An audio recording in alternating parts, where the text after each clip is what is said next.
hipovolémico.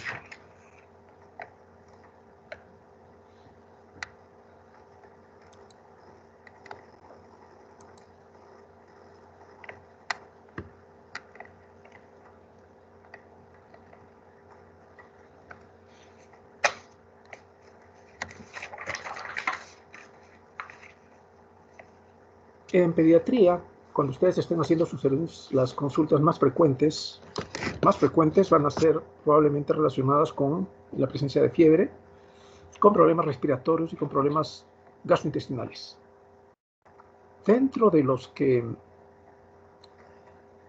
problemas relacionados con cada uno de esos grupos de enfermedades, en fiebre lo que más problemas eventualmente les puede causar dentro de lo que es la preocupación de los papás son las convulsiones febriles.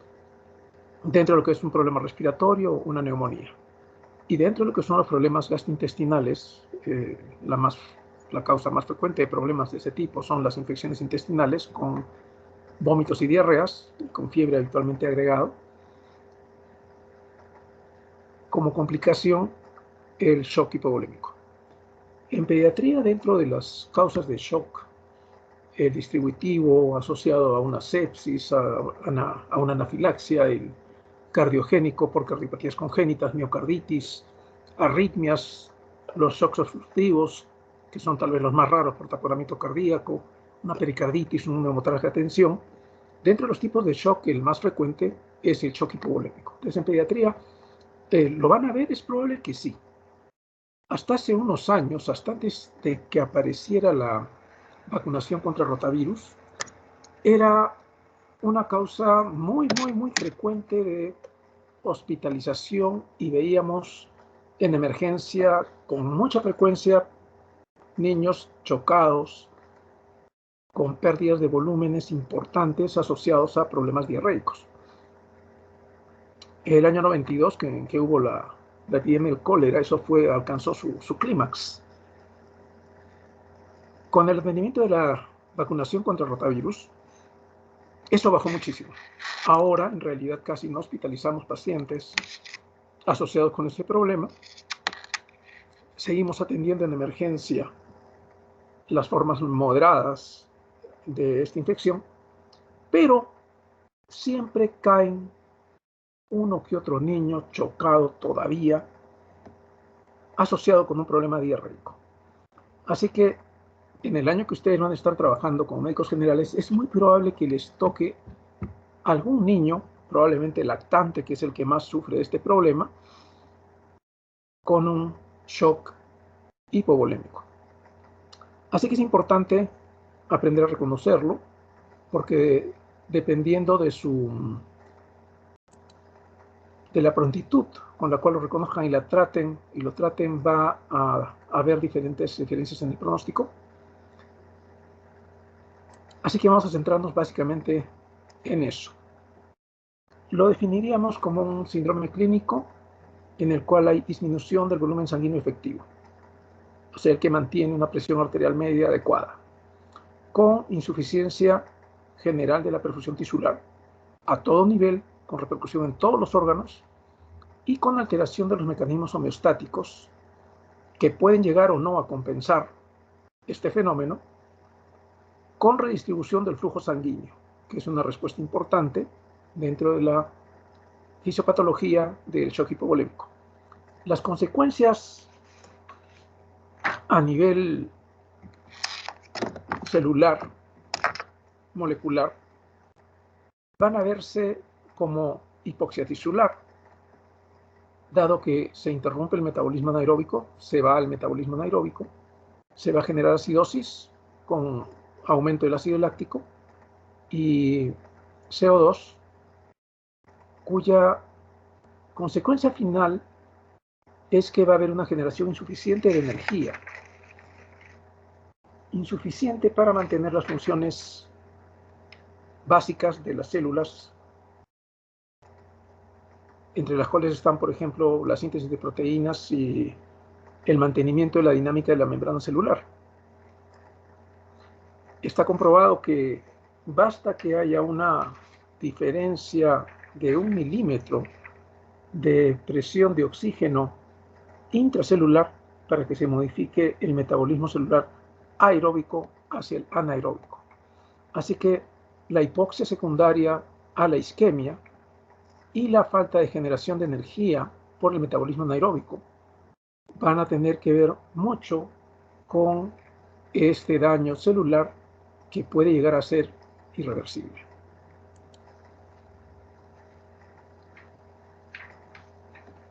Dentro de las formas de presentación o las causas del shock hipovolémico, el no hemorrágico, con pérdidas de agua y electrolitos, pérdida de agua y electrolitos básicamente a nivel gastrointestinal, las asociadas con diarreas y vómitos son las más frecuentes, es lo que más van a ver. Quemaduras también pueden producirlo. La sepsis a veces complica los cuadros intestinales. De hecho, cuando un problema gastrointestinal con shock hipovolémico no responde, una de las cosas que tienen que pensar es la posibilidad de que haya una sepsis subyacente, aunque en ese tipo de infección el shock va a ser distributivo, pero hay una hipovolemia relativa. En todo caso, tienen que pensarlo si el asunto no va bien. La diabetes es una patología que vemos 2 o 3 veces al año en las emergencias del hospital y habitualmente los niños llegan chocados. Dentro de los problemas hemorrágicos que eventualmente van a haber, los secundarios a traumas, a cirugías, problemas de hemorragias digestivas a veces, podrían presentárseles.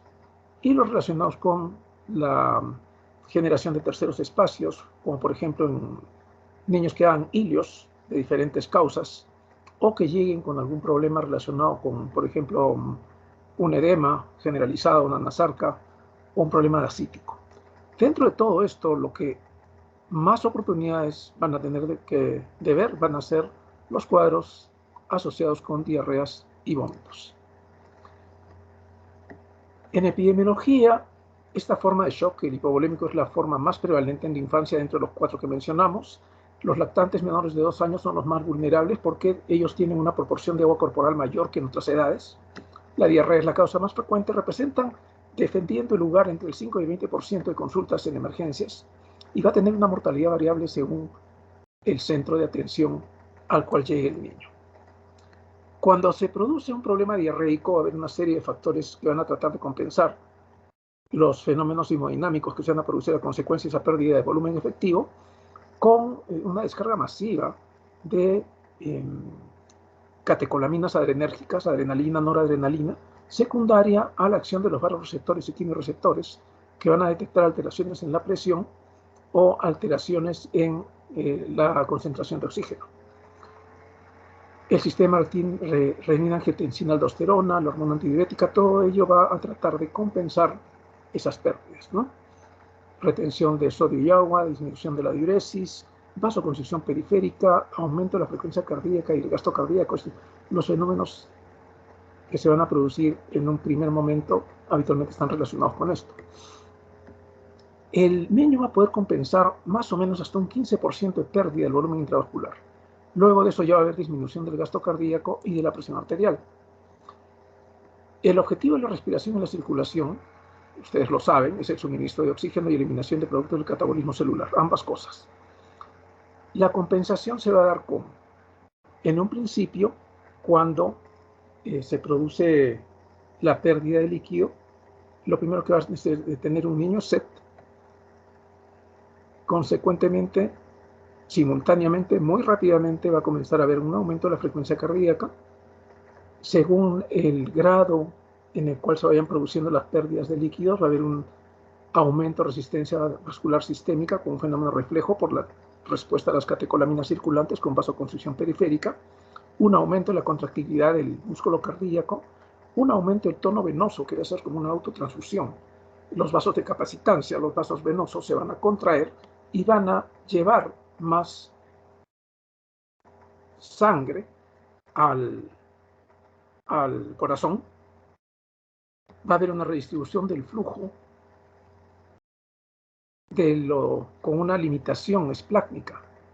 El flujo de piel, músculos, intestinos va a disminuir y puede disminuir en porcentajes muy grandes, hasta a veces el 50, 60, 70%, lo cual no va a dejar de tener a veces consecuencias. No es casual que se haya descubierto que los fenómenos hipotensivos se asocian con una mayor frecuencia, por ejemplo, de traslocación bacteriana, lo cual condiciona eventualmente sepsis. Eso se ve tanto en problemas hemorrágicos como en problemas diarreicos por infecciones gastrointestinales simplemente, ¿no? La vasoconstricción arterial precapilar, que va a funcionar para aumentar las resistencias, y la retención de agua y sodio. Todo esto va a tratar de conservar un volumen que permita la generación de energía suficiente para que la célula siga funcionando de una manera adecuada. Ahora, independientemente de las formas de compensación, aunque no haya manifestaciones marcadas de pérdida de volumen, va a haber una disminución de la función celular. O sea, la hipoperfusión, por más compensación que se produzca en los grados moderados y severos de pérdida de líquidos, van a tener repercusiones en la función celular. Cuando ya los mecanismos homeostáticos fallan y se produce un problema de descompensación, se va a producir esta disfunción celular, aumento del ácido láctico, disminución del bicarbonato, acidosis metabólica, fallo en la generación de ATP, y si esto no se corrige, se produce un fenómeno irreversible que va a dejar o secuelas o muerte. ¿Cuáles son las manifestaciones clínicas de la pérdida de líquidos asociadas con el shock hipovolémico? Los signos y síntomas de hipoperfusión tisular son los más tempranos. Va a haber vasoconstricción cutánea, así que van a ver ustedes al niño con palidez. La historia habitualmente es de pérdidas por vómitos, diarreas y también por fiebre, que aumenta el gasto metabólico, que puede tener 1, 2, 3 días de evolución, eso es completamente variable, pero cuando ya se produce una pérdida que no se ha podido compensar, ustedes eventualmente van a ver a los niños pálidos por esta vasoconstricción, con frialdad distal, ya en los grados moderados a severos, sudoración eventual por la descarga simpática, acrocianosis y un tiempo llenado capilar mayor de 4 segundos cuando ya el asunto es realmente importante. La taquicardia como fenómeno compensatorio inicial va a ir aumentando en la frecuencia conforme el asunto se vaya haciendo más serio. Los pulsos periféricos, la debilidad de los pulsos o la ausencia de los pulsos periféricos es un signo que hay que vigilar muy bien. De hecho, la presencia de un pulso filiforme central o su ausencia ya se puede correlacionar en general con hipotensión. Ustedes cuando evalúen a un niño con una historia de diarreas y vómitos que les llegue con signos y síntomas de mala perfusión, le van a palpar los pulsos. Los más importantes son los femorales y los braquiales. Son los pulsos centrales. En general no palpamos pulso carotidio porque el cuello de los niños, sobre todo los lactantes, es un poco corto. Los niños no es tan fácil estar, no es cómodo para ellos tampoco que le estén apretando el cuello.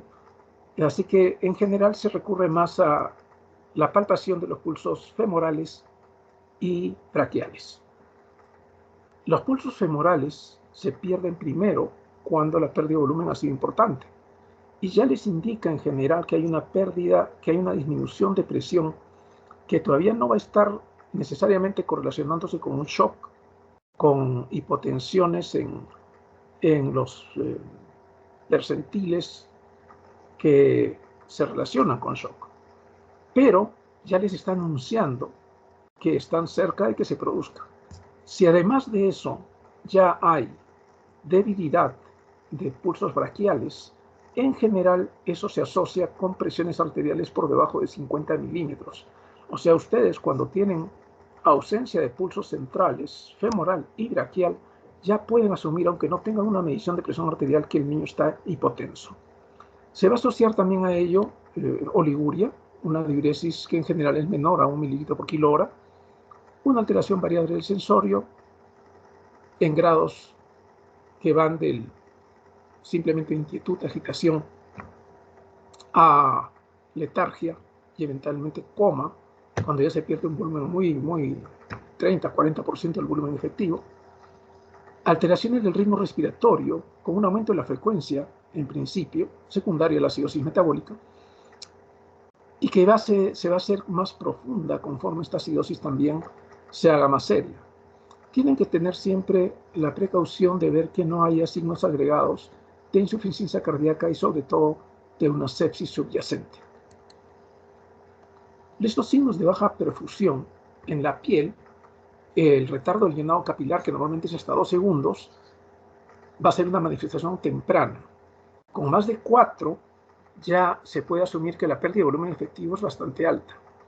Recuerden ustedes que eso también puede estar un poco alterado por la presencia de fiebre. Cuando hay fiebre va a haber también vasoconstricción periférica. O sea, eso puede acentuar el retardo de llenado y las extremidades frías, cianóticas y en los casos más severos, parecer una libido reticulares, aparecer las extremidades moteadas. Esto se mide habitualmente en la palma de la mano, puede hacerlo también en el lecho unguial, en el lóbulo de la oreja, el retardo del llenado capilar. En el aspecto renal, dentro de los signos que van a ser expresión de una baja perfusión, el hecho de que baje el volumen urinario, eso se puede evidenciar en el número de pañales que el niño ha ido mojando, cuando se puede diferenciar. A veces los niños tienen unas diarreas acuosas que es imposible diferenciar la orina de la deposición, pero cuando se puede, el número de pañales utilizados es un índice de cuánto está orinando. Cuanto más grande el niño, más fácil de cuantificar eso. Si tienen un examen, el aumento de la densidad urinaria y en grados extremos, la ausencia total de producción de orina. Esto se produce cuando la presión arterial media está por debajo de 65, más o menos 65 milímetros, que es lo mínimo que necesita el riñón para tener una presión de perfusión que produzca un filtrado glomerular que se traduzca en diuresis, ¿no? En manifestaciones sobre el metabolismo, la acidosis metabólica, que como les decía van a verlo básicamente con hiperpnea, o sea, una respiración más profunda de lo habitual, no necesariamente una alteración muy marcada de la frecuencia, pero sí de la profundidad, que lo que está tratando de hacer es eliminar el CO2 acumulado, ¿no? El mismo fin tiene la taquimia, aumentar también la concentración de oxígeno. En el aparato cardiovascular, la taquicardia, la debilidad de los pulsos, la hipotensión, que es un fenómeno tardío, no es un fenómeno temprano. La bradicardia es un estadio, es un hallazgo terminal. Si ustedes encuentran un niño que esté con un problema relacionado con pérdida de volumen, lo encuentran bradicárdico, tienen que tener muchísimo cuidado porque ese es un signo que muy rápidamente se puede transformar en un paro cardiorrespiratorio. Y en el sistema nervioso central, el estado de conciencia va a ir desde las formas más leves, inquietud, agitación, al estupor o al coma, como les mencioné hace unos momentos. En el intestino, la disminución de la circulación esplácnica, que como les dije podía llegar a ser muy, muy elevada, en un principio va a producir disminución de la motilidad intestinal y en las formas más severas va a condicionar un hilio paralítico, con distensión abdominal y también la creación de un tercer espacio que va a empeorar la pérdida de volumen efectivo. El shock se puede categorizar en un shock compensado, en el cual ustedes lo que van a encontrar todavía es una presión arterial sistólica en rango normal, con un estado de conciencia normal, pero con signos de perfusión tisular inadecuado. Así es como se podría definir un estado de perfusión tisular inadecuada con signos vitales normales. Así es como podrían definir un shock compensado. Evolutivamente, si el proceso persiste, ya van a ir viendo signos mayores de compromiso circulatorio. En el choque descompensado ya va a haber disminución del gasto cardíaco, se va a traducir básicamente por hipotensión, si es que pudieran medirlo, y si no, por la pérdida de los pulsos centrales, femorales y braquiales. Va a haber disminución del gasto cardíaco. Habitualmente hay un aumento de la presión diastólica por acción de las catecolaminas, adrenalina, noradrenalina, y por la resistencia periférica aumentada, lo cual va a condicionar disminución de la presión del pulso. Va a haber alteración de la microvasculatura y problemas de hipoxia tisular e isquemia, una circulación enlentecida, microtrombosis por marginación de los leucocitos, parálisis vasomotora, disfunción circulatoria, que puede llegar a ser muy severa. Va a haber problemas a nivel celular en las bombas dependientes de alta energía, básicamente las que regulan la entrada de calcio y sodio, y eso va a alterar la integridad de las membranas, va a producir edema celular, liberación de hidrolasas, que son tóxicas, acidosis, muerte celular y disfunción de órganos múltiples. Eso, que va producto de la hipoperfusión, va a llegar eventualmente a un daño celular irreversible. Del periodo de compensación a descompensación van a pasar horas, desde el momento que comenzó el proceso hasta que llega a manos de ustedes, y van a ir buscando los signos físicos que los vayan orientando a qué tipo de shock tiene el niño. Pero tienen en general horas para llegar o pasar de un shock compensado al descompensado. Cuando ya tienen bradicardia y pulsos centrales débiles o ausentes, esto se asocia con paro cardíaco inminente, y eso puede suceder en minutos. Entonces, cuando están en este punto, quiere decir que ya prácticamente no tienen tiempo, tienen que estar en ese momento con una vía que les permita infundir líquidos de manera muy, muy rápida. Si no, el final puede ser este, ¿no? El laboratorio en general en un niño que llega por shock hipovolémico va a servir para ver cuál es la patología de base, pero en el momento de la emergencia no va a ser en absoluto necesario. Pueden ir sacándole las muestras que deseen, pero la preocupación principal va a ser tendiente a reanimar al niño. Eso es lo más importante.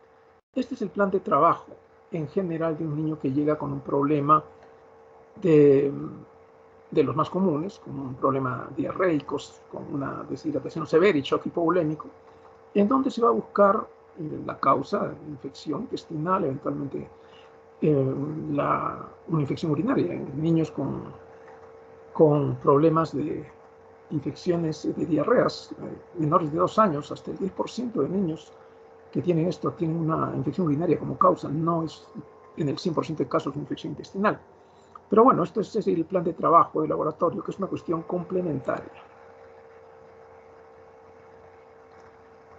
La terapia básica, ¿a qué se va a, cuál va a ser el fin? Lo primero que van a hacer, lo primero que se va a hacer es brindar oxígeno, porque tienen que tratar de elevar la presión de oxígeno a nivel vascular. Tiene que hacerse esta terapia de manera temprana y rápida. Van a tratar de brindar oxígeno de la forma más accesible posible. Puede ser con una cánula binasal, pero con el mayor flujo posible, de manera que tengan una saturación normal. Lo segundo que van a hacer es tratar de conseguir una vía endovenosa. Pueden ser una, pueden ser dos. Ahora ya no se usan 3 o 4. En la época del cólera llegamos a usar 4 vías en los 2 miembros superiores y en los 2 miembros inferiores de los niños. Les poníamos 4 vías simultáneamente porque la pérdida era brutal. Pero eso en general ya no se ve, ya no hay cólera.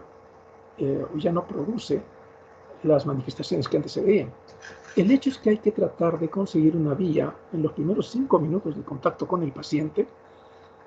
Habitualmente solo hace la enfermera, con la cánula más ancha que se puede usar dependiendo de la edad, con un Venocat, un Avocat, y se tiene que esperar 2 o 3 intentos. A veces no es fácil conseguir una vía, de preferencia en miembros superiores, en las flexuras de los codos. A veces no es fácil conseguir una vía porque con hipovolemia las venas pues se colapsan, ¿no? No es fácil. O a veces llegan niños muy gorditos y puede estar una enfermera, por más práctica que tenga, por más pericia que tenga, tratando de encontrar una vía y no lograrlo. Por eso es que se establece que si no lo consigue en 3, 4 intentos o en los primeros 3 a 5 minutos, en general tienen que tratar de acceder a una vía intraósea. Hasta hace unos años hacíamos un taller de punción intraósea cuando todavía no teníamos acceso al hospital, colocando, y lo hacíamos en la universidad, lo hicimos también en las clases, hacíamos que llevaran los alumnos piernas de pollo, la parte de los muslos, y con agujas 18, pues se hacía la práctica de punción intraósea, porque así es como se aprende a hacer la punción intraósea, punzando huesos de pollo. Y eso da una idea de qué resistencia se va a conseguir. No es igual, pero da una idea. El hecho es que es un método que hay que intentar si es que no se consigue una vía endovenosa, porque no hay otra forma de infundir líquidos. Con una aguja 18, independientemente de la edad del niño, se busca un punto que esté 2 centímetros abajo de la tuberosidad tibial, 2 centímetros abajo y 2 centímetros hacia adentro. Ahí hay una superficie plana, ¿no?, en donde se introduce la aguja 18. Lo ideal es hacerlo con una aguja con trocar, pero eso no lo tenemos aquí, así que se hace con la aguja 18. El no hacerlo con trocar a veces hace que se obstruya la aguja con hueso, pero a veces se puede conseguir canalizar la médula ósea del niño y por ahí se infunde los líquidos, se toman las muestras, se hace lo que sea necesario en general, con un ritmo muy parecido, semejante en general a una vía endovenosa con una vena de buen calibre. Entonces, esto es lo que es una medida de emergencia. Estamos asumiendo que estamos ante una emergencia que a veces obliga a hacerlo. Si no se logra una pierna, pues se busca en la otra. Y generalmente se consigue. Es raro que terminemos haciendo funciones intraóseas en el fémur, por ejemplo. Y estamos asumiendo que estamos en una zona periférica, donde no tienen ustedes un cirujano pediatra, como en el hospital, donde si tenemos problemas para encontrarlos, llamamos a un cirujano pediatra o dos, y ellos pueden, porque lo hemos visto, en 5 minutos, colocar un catéter venoso central, ¿no?, y nos sacan de apuros. Pero tenemos que ponernos en la situación de ustedes, que van a estar en el SERUMS, posiblemente aún si estuvieran en hospitales de la periferia, sin el personal entrenado en general para hacer eso, ¿no? Una vez que consigan la vía o las vías, es importante pasar rápidamente cristaloides, básicamente. Dentro de lo que se administra, lo que ha demostrado costo-beneficio, mayor efecto, son los cristaloides, la solución salina. Un volumen de 20 centímetros por kilo en 5 a 15 minutos, eso se llama embolo. En otros lugares hay unas como bolsas que comprimen la bolsa de solución salina y que hace que se pase rápidamente, pero se puede hacer con jeringa, simplemente. La idea es pasarla muy rápidamente, repitiéndola hasta mejoría de los signos clínicos. Habitualmente, lo primero que se nota cuando comienzan a infundir líquidos es que la intensidad de los ruidos cardíacos mejora. Eso es prácticamente instantáneo. Si eso no se lograra con el primer bolo, se repite un segundo, se repite un tercero. Habitualmente el tercero es el límite. Y con ello, si el problema no tiene de fondo una sepsis, va a haber mejoría. Luego de conseguido esto, que ya va a evitar que el niño se muera o tenga secuelas, ya van a pasar a corregir el medio interno, alteraciones eventuales del sodio, del potasio, del bicarbonato, la glicemia, el calcio, todo eso, ¿no? El control de temperatura es importante porque va a disminuir el gasto metabólico. Rara vez tenemos que recurrir a una transfusión de paquete globular, pero si tiene una anemia importante, dado que esto contribuye a la oxigenación, se puede hacer tratando de llegar a una hemoglobina que sea mayor de 10. Es importante una monitorización y evaluación frecuente y después tratar la patología de base y pasar a lo que se llama líquidos de mantenimiento. Pero lo primero es sacarlo del shock. ¿Cómo evalúan ustedes la respuesta a lo que están haciendo? Tienen que notar que hay una elevación de la presión arterial que se va a manifestar con una normalización de los pulsos.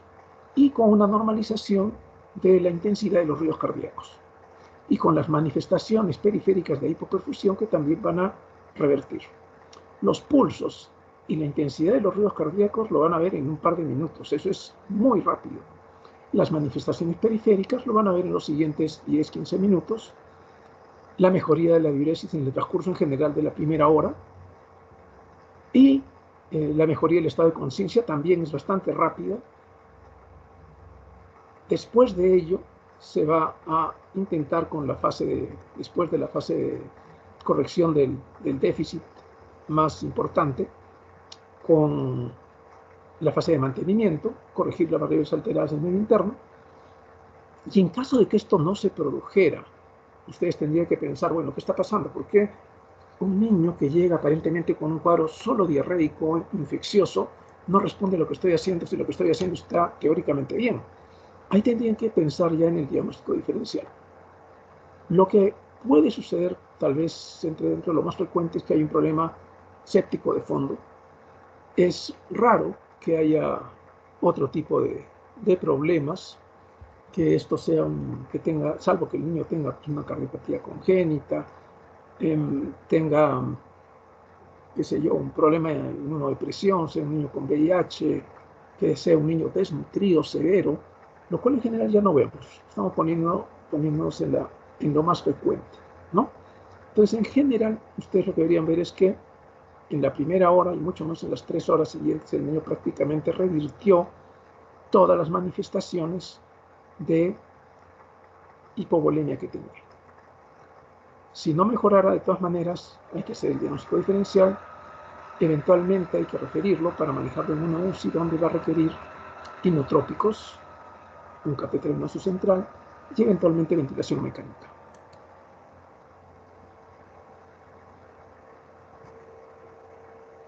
¿Qué conclusiones podríamos sacar en general de lo que es la identificación y el manejo del shock hipovolémico?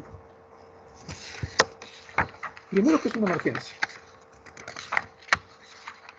Segundo, que en general en pediatría el que está asociado con diarreas es el más frecuente.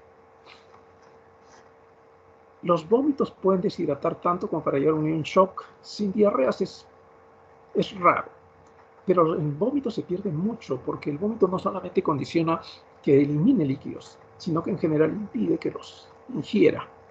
Entonces es un componente importante dentro de lo que es pérdida de volumen. Pero es la asociación habitualmente con las diarreas, la falta de ingesta y demás factores asociados, como por ejemplo la presencia de fiebre que aumenta la pérdida de líquidos, lo que eventualmente va a llevar a un shock hipovolémico. Hay que tener en cuenta siempre que el compromiso de conciencia, la oliguria, los pulsos centrales débiles, ya les están hablando de un shock descompensado, donde tienen que actuar rápidamente. Recordar que los cristaloides son la primera línea de tratamiento. Debe haber reversión de signos y síntomas en 1 a 3 horas si no hay factores agregados. Y tener en cuenta que la identificación temprana y el tratamiento inicial agresivo van a mejorar el pronóstico. De eso va a depender el pronóstico. Estas son un cuadro de hipotensión según la presión arterial sistólica para que ustedes califiquen si un niño es hipotenso o no, si es que cuentan con un tensiómetro. Los tensiómetros digitales, ustedes pueden acoplarles los mangos que los venden y tomar la presión como si fueran en adultos. Se puede, así que ahora eso es accesible de una manera relativamente sencilla, ¿no? Pretender hacerlo con el estetoscopio es muy difícil, realmente es muy difícil. Entonces pueden considerarlo con valores absolutos o con valores percentilares cuando la tensión arterial sistólica está por debajo del percentil 5 para la edad. En cualquiera de esos casos ya hablan de hipotensión. Vamos a ver un par de ejemplos. Imagínense ustedes que están en sus serums y les llega un niño de 18 meses, 1 año y medio, con 3 a 5 vómitos diarios desde 3 días antes, o sea, tiene entre 9 y 15 vómitos a lo largo de esos 3 días. No son biliosos, eso, recuerden, les aleja la posibilidad de una obstrucción intestinal. Ya ha tenido además 1 a 2 diarreas diarias. No siempre los niños con enfermedad diarreica aguda van a tener 3 o más, no van a llenar la definición. El hecho es que tiene pérdidas que aparentemente son importantes, ¿no? Tiene un poquito de fiebre, 38,3, está somnoliento. Esto puede ser porque perdió volumen, indudablemente ustedes van a pensar que eventualmente está relacionado con eso, pero también puede ser porque el niño no durmió bien, ¿no? No necesariamente estar asociado con que ya está hipotenso. Tiene una frecuencia cardíaca de 190, que para la edad está por encima de cualquier parámetro, está entre un promedio de 120 y 160, y de 190. Tiene un llenado capilar mayor de 2 segundos, no dice si 3 o 4, pero es mayor de 2 segundos. Una presión arterial de 83,65. Su presión arterial sería 70 más la edad, 1.5 por 2 serían 3,73, y tiene 83 de presión arterial sistólica, no hay problema. Tiene una saturación de 97%, está bien. Frecuencia respiratoria 28 por minuto, está por debajo de lo normal, está en rangos normales, que es entre 24 y 40. El murmullo vesicular es normal, los ruidos cardíacos tienen una intensidad normal, los pulsos periféricos son débiles, eso se refiere a los pulsos radiales. Los femorales son intensos, lo cual les habla a favor de que el niño todavía esté en una fase de compensación en base a sus mecanismos homeostáticos. Tiene el abdomen distendido, eso puede ser por muchos motivos. Puede ser que tenga una deposición por eliminar, que la vaya a eliminar y con eso el abdomen baje en esa distensión. Puede ser que eventualmente ya esté haciendo un tercer espacio. Es poco probable cuando no hay todavía manifestaciones más severas de deshidratación. Está timpánico y tiene una diuresis de 0.3 centímetros kilo hora, que ya es una diuresis bastante baja. En este niño, dentro de lo que es lo más primario, ¿está en shock compensado o descompensado? Ustedes rápidamente dirían, es un shock compensado. Pero hay varios hallazgos que me están llamando la atención. El hecho de que esté somnoliento, el hecho de que tenga el abdomen distendido y el hecho de que tenga una diuresis de 0.3 centímetros kilo hora. En este niño, podrían ustedes de repente decir, muy bien, le voy a poner oxígeno, vamos a la terapia a ver.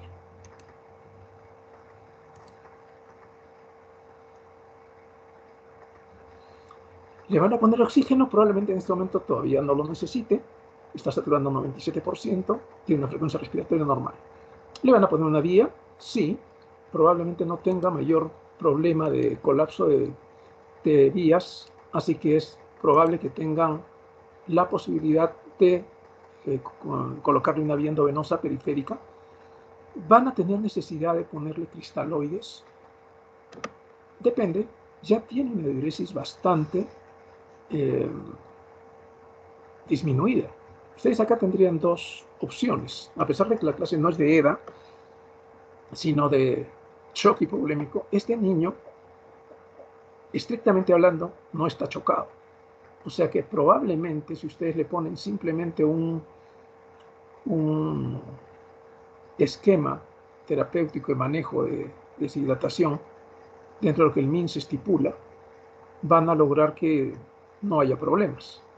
Pero supongamos que ustedes digan, no, yo acá tengo que asumir que como tiene ya los pulsos periféricos débiles, yo no voy a esperar que se ponga mal. Por tanto, le voy a pasar 20 centímetros de solución salina por kilo. ¿Le podría pasar algo al niño? No, no pasa nada. Ustedes podrían tranquilamente a ese niño pasarle los 20 centímetros por kilo de solución salina y ver si ya los pulsos mejoran. Los ruidos estaban normales, así que no hay problema. Lo único que podrían objetivar serían los pulsos, pero mejoran. Ustedes dirían, perfecto, ya le repleté el intravascular, probablemente su volumen efectivo ya se lo mejoré, ya lo saqué del riesgo de que si en las siguientes 2 o 3 horas me hace 4 vómitos y 3 diarreas, llegue a chocarse, ¿no? Entonces no habría problema, inclusive si no lo necesitara, no hay ningún problema.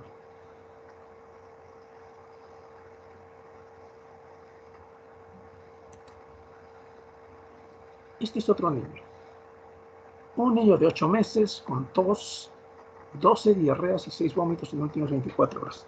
En poco tiempo, una cantidad de pérdidas bastante considerable, temperatura en el límite de lo normal, satura 91%, y es un poco baja esa saturación y además tiene un cuadro respiratorio.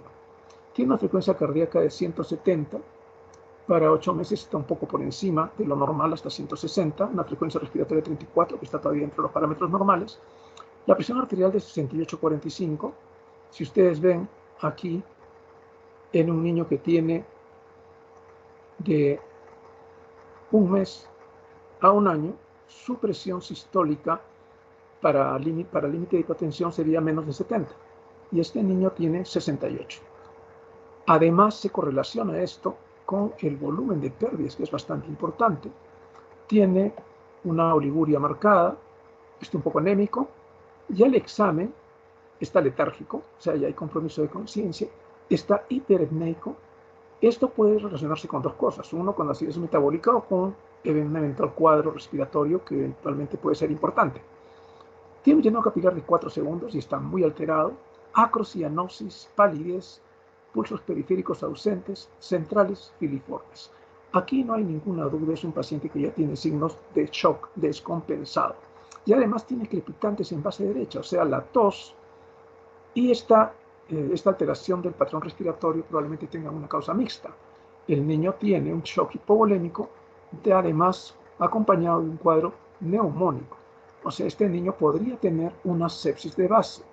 Tiene unos ruidos cardíacos rítmicos regulares de intensidad normal, abdomen blando, depresible, no visceromegalia, neurológico, fontanela deprimida y está hipotónico. Este niño ya tiene criterios de shock hipovolémico. Entonces, este niño sí tendrían que ponerle, por el cuadro que tiene, tanto de shock como de el compromiso neumónico, su oxígeno, colocarle 1 o 2 días, ponerle rápidamente cristaloides hasta que vean que los pulsos centrales se normalizan.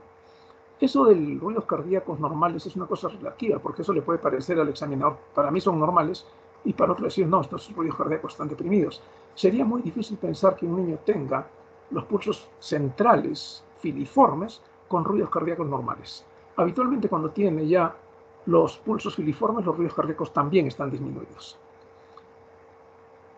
Este niño probablemente tenga alteraciones del medio interno, que tiene 38 de temperatura, no hay problema, y tiene 9.9 de hemoglobina en un niño que tiene una pérdida de volumen importante, lo cual hace pensar que esa hemoglobina probablemente esté concentrada. Lo que quiere decir que cuando le restauren el volumen efectivo, probablemente va a tener una hemoglobina más baja. Así que después ustedes podrían ponerle un paquete globular para llevar la hemoglobina a más de 10. Y tratar la patología de base, tanto del cuadro diarreico como del cuadro respiratorio. Ambas cosas, ¿no?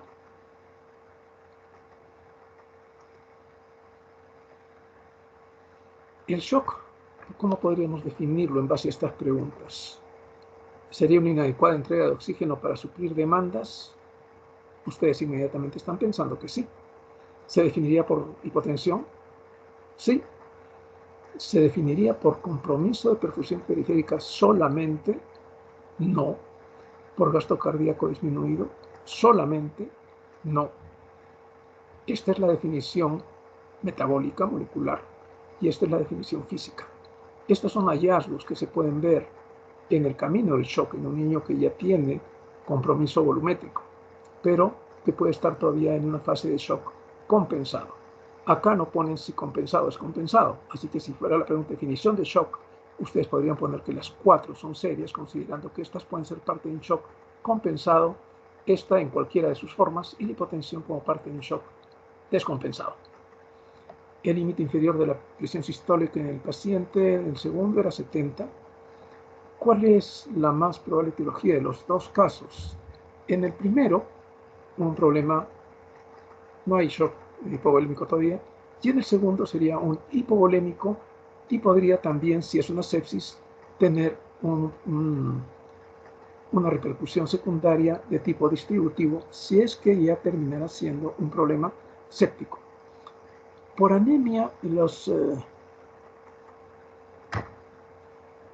la anemia, para que produzca, no tiene nada que ver con un shock hipovolémico, ¿no? Pero sí puede disminuir la oxigenación, sí puede tener injerencia en eso. ¿Cuál sería el mejor fluido utilizar en un niño chocado? Dextrosa al 5%, 20 centímetros cúbicos en bolo. En general no se usan soluciones hipotónicas. Por tanto, jamás van a usar soluciones que no tengan electrolitos. Paquete globular como primera medida, no. Aparte de que no lo van a tener probablemente a la mano. Solución salina, esto sí lo van a tener a la mano y está demostrado que funciona bien. Solución polielectrolítica que se usa dentro de los protocolos en general de rehidratación rápida, 20 centímetros en bolo, no. ¿Por qué? Por la carga de potasio. Si le ponen 2 o 3 bolos de solución polielectrolítica va a ser igual que si quisieran un reto de potasio. Y pueden llevarlo a una hiperpotasemia en un niño que probablemente ya tenga hiperpotasemia y eventualmente les puede hacer hasta insuficiencia renal dentro de un cuadro de shock o dentro de un cuadro de deshidratación grave. Lactato Ringer también podrían usar si es que no tienen solución salina, y la albumina no ha demostrado ser mejor que la solución salina a un costo mayor, ¿no? Aparte que tampoco se lo tiene a disponibilidad. Si es que pasan 5 minutos y no se ha podido conseguir una vía endovenosa, ¿qué se podría hacer? Si están en un hospital de tercer nivel, un catéter venoso central, como les dije, un cirujano pediatra se lo puede colocar en 5 minutos en la vena subclavia. Si no tienen otra posibilidad, insistir en el endovenoso periférico mientras van tratando de colocarle una vía femoral. Y mientras tanto buscar eventualmente a alguien que tenga experiencia en esto, para que si no les liga la primera, eventualmente buscan otra persona que ya lo hizo, tiene más experiencia, y en el segundo intento, en la otra pierna, tenga más posibilidades de éxito.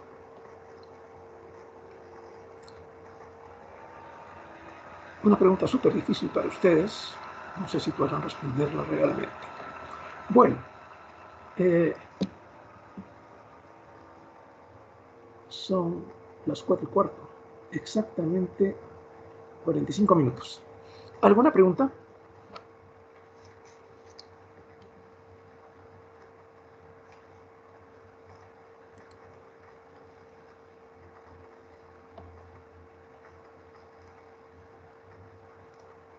¿Hay alguna pregunta?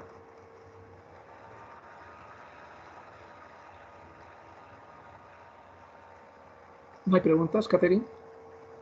Creo que no, doctor. Ok, espero que les haya servido de algo lo que les he comentado. Hay mucha información al respecto si desean ampliarlo.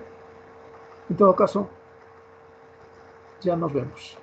Ok, Chao, doctor, chao. gracias por la clase. Chao. Gracias, doctor.